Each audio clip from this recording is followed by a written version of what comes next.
अच्छा, एक और चीज़ हुई थी तारिक साहब, अभी जब कुंभ की बात आई तो कुछ मौलाना लोगों ने, जब शुरुआत में हुई थी तो कुछ लोगों ने कहा कि मुसलमानों को वहाँ नहीं जाना चाहिए, फिर प्रतिबंध की भी बात आई। ऐसी सोच पर कि किसी एक धर्म की जो खास जगह है या खास उसके अवसर हैं, वहाँ पर जब भी वहाँ कुछ शुभ हो रहा है, अच्छा हो रहा है, तो फिर दूसरे धर्म के लोग उस बारे में कुछ ना कुछ बातें करते हैं। जैसे इसी के प्रतिबंध की बात हुई, तो ऐसी सोच पर आप क्या कहेंगे? देखिए, जिन्होंने ये कहा, जिन्हें आप कह रही हैं मौलाना, जिन्होंने ये कहा कि वहाँ पर मुसलमान नहीं जाएं, उन्होंने पहले तो ये कहा कि ये मुसलमानों को जाने से क्यों रोक रहे हैं ये अखाड़ा वाले और नागा साधु। ये लोग नवंबर में मिले थे और उन्होंने कहा था कि मुसलमान यहाँ पर अपनी दुकानें नहीं लगाएं और किसी तरह की कोई चीज़ उनकी बिक्री यहाँ पर नहीं हो। तो पहले तो उन्होंने उसके अगेंस्ट प्रोटेस्ट किया था कि ये क्यों रोक रहे हैं। फिर उसके बाद योगी जी को उन्होंने, मुख्यमंत्री को उन्होंने लेटर लिखा कुछ दिनों के बाद। उस लेटर में ये लिखा कि हमारे पास ये सूचना है, ये इत्तला है कि बहुत बड़ी संख्या के अंदर मुसलमानों का कन्वर्जन होगा, धर्म परिवर्तन होगा, उनको हिंदू बनाया जाएगा वहाँ पर, और आप बड़े सतर्क रहें और ये सब हरगिज़ नहीं होना चाहिए। उसके बाद उन्होंने ये बात लेकर आए। फिर प्रेस उनके पास गया कि आप क्यों अपोज कर रहे हैं, क्या कह रहे हैं। तो उन्होंने कहा इसलिए कर रहे हैं कि लॉ एंड ऑर्डर रहे, कहीं ऐसा नहीं हो कि उन लोगों ने ये कहा था तो आपस में कहीं नफरत फैले या झगड़ा हो, इसलिए मैंने मुसलमान। तो 3 अलग अलग बातें बनाई उन्होंने। कोई एक स्टैंड तो होता। ऐसे लोगों को हम क्या कहें कि क्या और उनके मकसद हो स्टेटमेंट सकता को है? हम क्यों जो है वो इतना महत्व दें।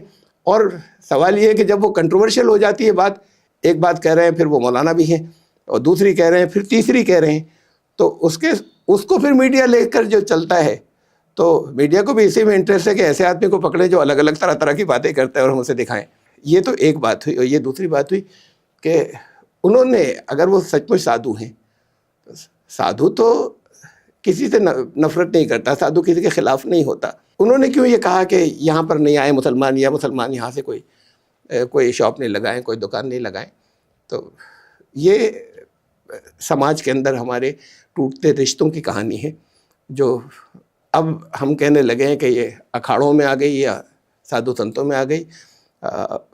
साधु तो कहते ही उसको हैं जिसके अंदर किसी तरह का अहंकार नहीं बचे, जिसके अंदर किसी के लिए कोई घृणा नहीं हो, नफरत नहीं हो, वो हर एक को मुस्कुराकर कुछ अच्छी बात बताता चला जाए।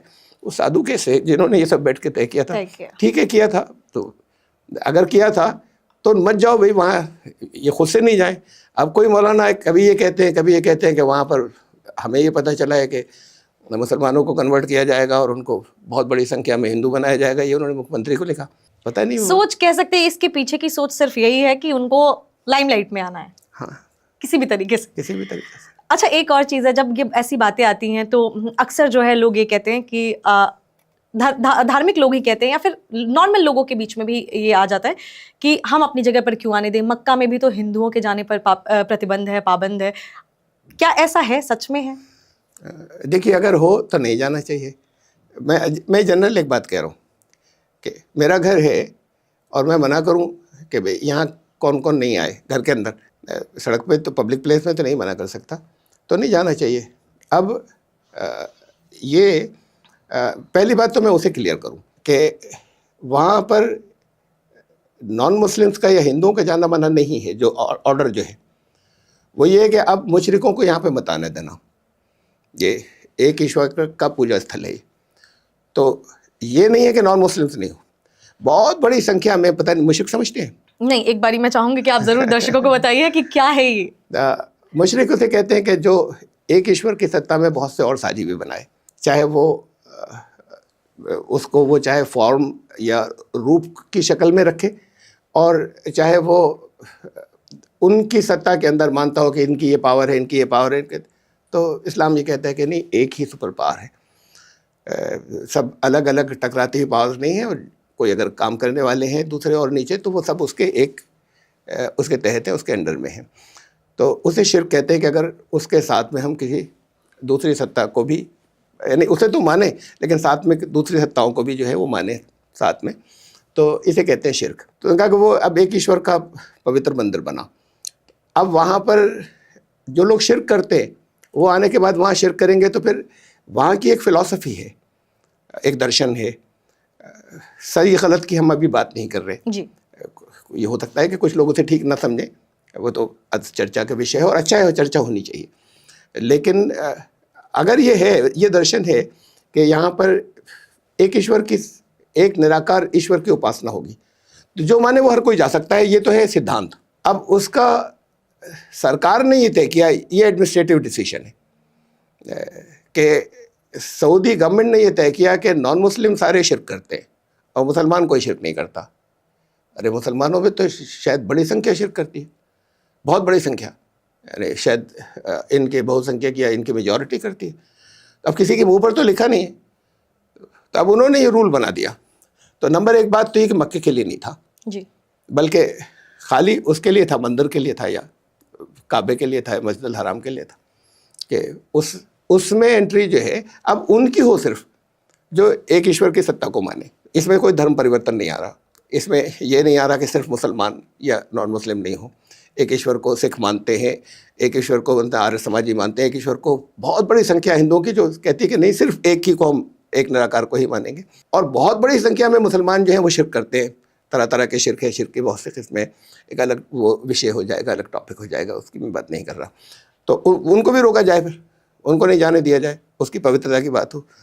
तो उन्होंने अपना एक लॉ बनाया कि एडमिनिस्ट्रेटिव डिसीजन, कि इसको हम ऐसे इम्प्लीमेंट करेंगे कि मुसलमानों को तो सबको ये मानेंगे इनमें से कोई शिरक नहीं करता, और नॉन मुस्लिम को सबको ये मानेंगे कि ये सब करते हैं शिरक। तो अब गलत किया है सही किया, मैं उस पर क्या टिप्पणी मैं करूं, लेकिन ये उनका एडमिनिस्ट्रेटिव डिसीजन है, इसका इस्लाम से कोई ताल्लुक नहीं। ये तो देखिए वहाँ की बात है, लेकिन ये सिद्धांत ठीक है अपनी जगह। मतलब जगन्नाथ मंदिर के अंदर, ये मैं जवाब में ये नहीं कह रहा, बुरा नहीं कह रहा जी। उसे सही कह के कह रहा हूँ। अगर पूरी जगन्नाथ में नॉन हिंदू उसका या जो हिंदू नहीं उसका जाना मना है, तो ठीक है, उनका एक लॉ है, वो चाहे उनकी परंपराओं की वजह से हो, चाहे कहीं धर्म से कोई बात आई हो, ये फिर चर्चा का विषय है कि कहाँ से आई। लेकिन उनका एक जो उन्होंने वहाँ पर अपने लिए एक रूल बनाया कि यहाँ पर सिर्फ हिंदू आएंगे, जो हिंदू नहीं वो नहीं आएगा, तो नहीं जाना चाहिए। उसको किसी को कहना भी नहीं चाहिए, किसी को आपत्ति भी नहीं करनी चाहिए। देवघर के अंदर बैजनाथ धाम है, मैं तो हो आया था अब ऊपर थोड़ी लिखा है, मैं अपने हिंदू फ्रेंड्स के साथ गया था, वो ले गए थे। लेकिन वहाँ पर मुसलमान का जाना, या मुसलमान क्या मतलब हिंदू जो नहीं है उसका जाना मना था। अब ये तो उस वक्त की बात है जब मैं आया, मुझे नहीं जाना चाहिए। आज कोई कहे तो मैं कहूँगा नहीं, उनका रूल है ये, और अब वो नहीं पसंद करते तो मैं क्यों जाऊँ, मुझे नहीं जाना चाहिए। और नहीं जाने के अगेंस्ट मुझे, उसके खिलाफ मेरे दिल में कोई गिला नहीं है, कोई शिकवा नहीं होना चाहिए कि भाई उन्होंने अपना एक रूल बनाया, इतनी सी जगह के अंदर हम यहाँ पर ऐसे पूजा करते हैं, तो जो इस सिद्धांत को नहीं मानता वो नहीं आए, तो क्या हर्ज है कि नहीं जाए फिर। तो ये कुंभ जाना ये जहाँ चाहेंगे? पर भी कुंभ में ऐसा कोई लॉ नहीं है, ऐसा कोई कानून नहीं है। अगर कोई कानून बन जाए तो वहाँ भी नहीं जाए। ये इसलिए सवाल है क्योंकि बहुत सारी, जैसे मैंने कहा कि जब प्रतिबंध की बात आई थी और इस तरीके की बातें उठी थी, तो ये जब भी कभी ऐसा होता है कांवड़ के टाइम पे या किसी भी चीज़ में, जब इंसान ये सोचता है कि अच्छा उनकी जगह है, वहाँ उन्होंने हमें अलाउ नहीं किया है, तो मैं जानना चाहूँगी कि एक मुसलमान होने के नाते क्या आप कुंभ में जाना चाहेंगे? पूरे लोग देखेंगे और सुनेंगे कि एक मुसलमान की भावना क्या है कुंभ को लेकर। देखिए, इलाहाबाद में 2007 में अर्थ कुंभ हुआ था, हम गए थे, हमने अपना स्टॉल लगाया था। पहली बार किसी, सारे वर्कर्स वो मुसलमान थे, मतलब ये तो नहीं है कि मुसलमानों की संख्या हिंदू भी हैं, लेकिन मेजॉरिटी उसमें अंदर हमारी संस्था के अंदर मुसलमान जो हैं बहुत हैं। तो हमने वहाँ स्टॉल लगाया था, हम वहाँ पर बहुत दिनों रहे थे, बल्कि पूरा स्टॉल तो वहाँ पर भी वो 1 महीने से ज़्यादा चला था। तो हमने, और वहाँ जितने मठाधीश थे और जितने अलग अलग संत थे और अलग अलग स्टॉल के ऊपर जो लोग थे, वो जब फ्री हो जाते थे रात में, तो वो चल के खुद हमारे पास आते थे और बहुत खुशी से कहते थे कि आपने बड़ा अच्छा किया कि आप यहाँ पर आए, और उन्होंने बहुत वेलकम किया हमें, बहुत कि दिन में तो उन्हें समय नहीं मिलता था। तो उन्हें मालूम है कि बहुत सी चीज़ें ऐसी हैं कि जो वो करते हैं और हम ऐसा नहीं करते, लेकिन उन्होंने बहुत पसंद किया और बहुत हमें प्रोत्साहित किया। उसके बाद फिर हमें परमिशन नहीं मिली। इस बार भी बहुत कोशिश की थी। अच्छा, इस बार आपने कोशिश की थी, और हमारे ख्याल में कोई अच्छी सोर्स जिसे कह सकते हैं वो भी इस्तेमाल करने की कोशिश की थी, लेकिन नहीं मिली परमिशन। तो परमिशन नहीं मिली तो नहीं जा रहे। अब मेरी नहीं, लाखों हिंदुओं को नहीं मिली, हमारी संस्था को भी नहीं मिली।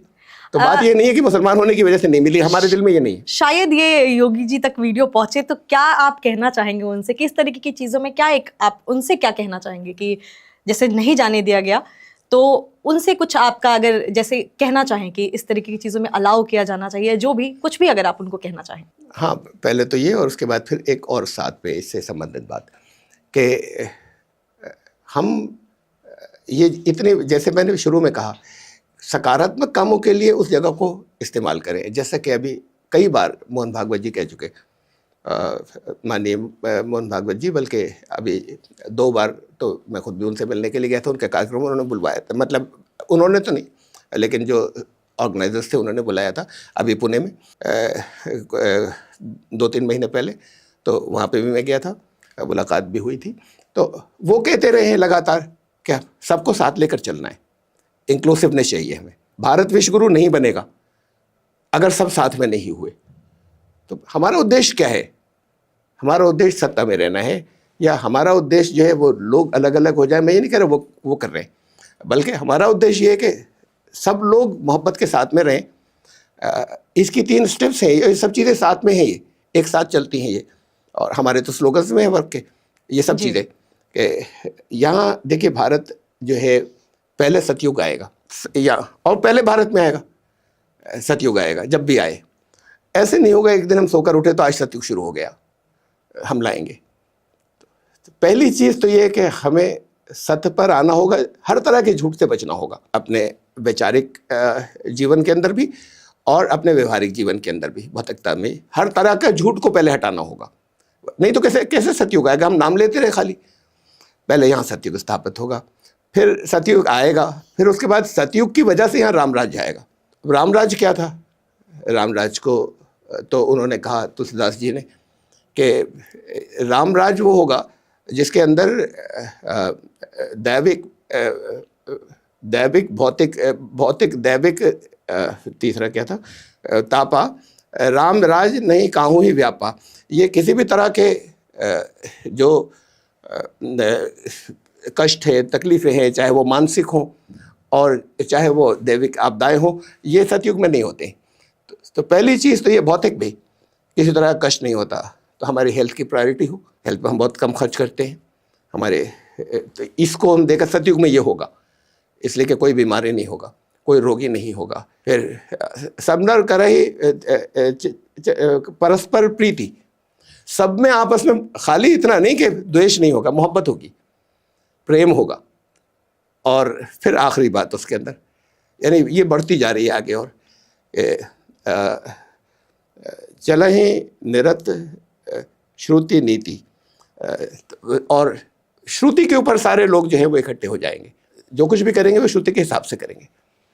ये रामराज्य होगा। तो फिर रामराज्य की स्थापना सतयुग के बाद होगी। उसका सतयुग एक फिलॉसफी है, एक दर्शन है, और उसका जो इम्प्लीमेंटेशन है तो वो जो है वो रामराज्य है।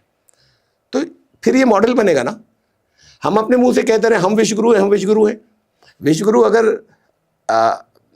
हथियारों की ताकत से बनते तो कभी का अमेरिका बना होता, यूएसएसआर जब था वो बना होता विश्वगुरु। उसे दुनिया कहती, किसी ने नहीं कहा, आज भी नहीं कहते। विश्वगुरु अगर आर्थिक अर्थव्यवस्था के ऊपर कोई बन जाए कि हमारी बड़ी स्ट्रांग हो गई, तो कभी जापान था, जर्मनी था, आज भी यूएसए है, दूसरे और बहुत से देश हैं, उनको हम विश्वगुरु कहते, दुनिया में किसी ने नहीं कहा। तो विश्वगुरु अपने मुँह से नहीं कहा जाएगा कि हम विश्वगुरु हैं, दुनिया कहेगी आप गुरु हैं। वो दुनिया कहेगी जब हम मॉडल देंगे, जब नमूना देंगे, हम उदाहरण देंगे कि हम ऐसे हैं, उसके बाद फिर विश्वगुरु बनेंगे। फिर ये पूरी सीक्वेंस है। उसके बाद फिर पूरे जगत में, पूरे विश्व में सतयुग आएगा, और फिर पूरे विश्व के अंदर रामराज्य आएगा। और हम जिसे मानते हैं उसके हमारे पास प्रमाण भी हैं कि वही अखंड भारत है। अखंड भारत की सीमाएं हमारी ये इतनी सी नहीं थी जो 2-3 देश और मिला के यहाँ पे बोली जाती है। वो ये टूटता रहा, इंसान यहाँ पर कभी आए थे, जो भी थे बहुत थोड़े से थे, उनके लिए पूरी धरती थी। ये वीज़ा और पासपोर्ट ये तो अभी 150 साल की भी नहीं है कि रोक दिया गया सबको एक दूसरी जगह जाने से। अब हथियार तो तभी होंगे ना, शस्त्र, जब ये होगा मुझे पाकिस्तान से खतरा है या मुझे चाइना से खतरा है, ये वो कहते हैं हमें इनसे खतरा है, तो अब दोनों फौजें इकट्ठी कर रहे हैं। ये सीमाएं नहीं थी ना पहले। शुरू कैसे हुए देश?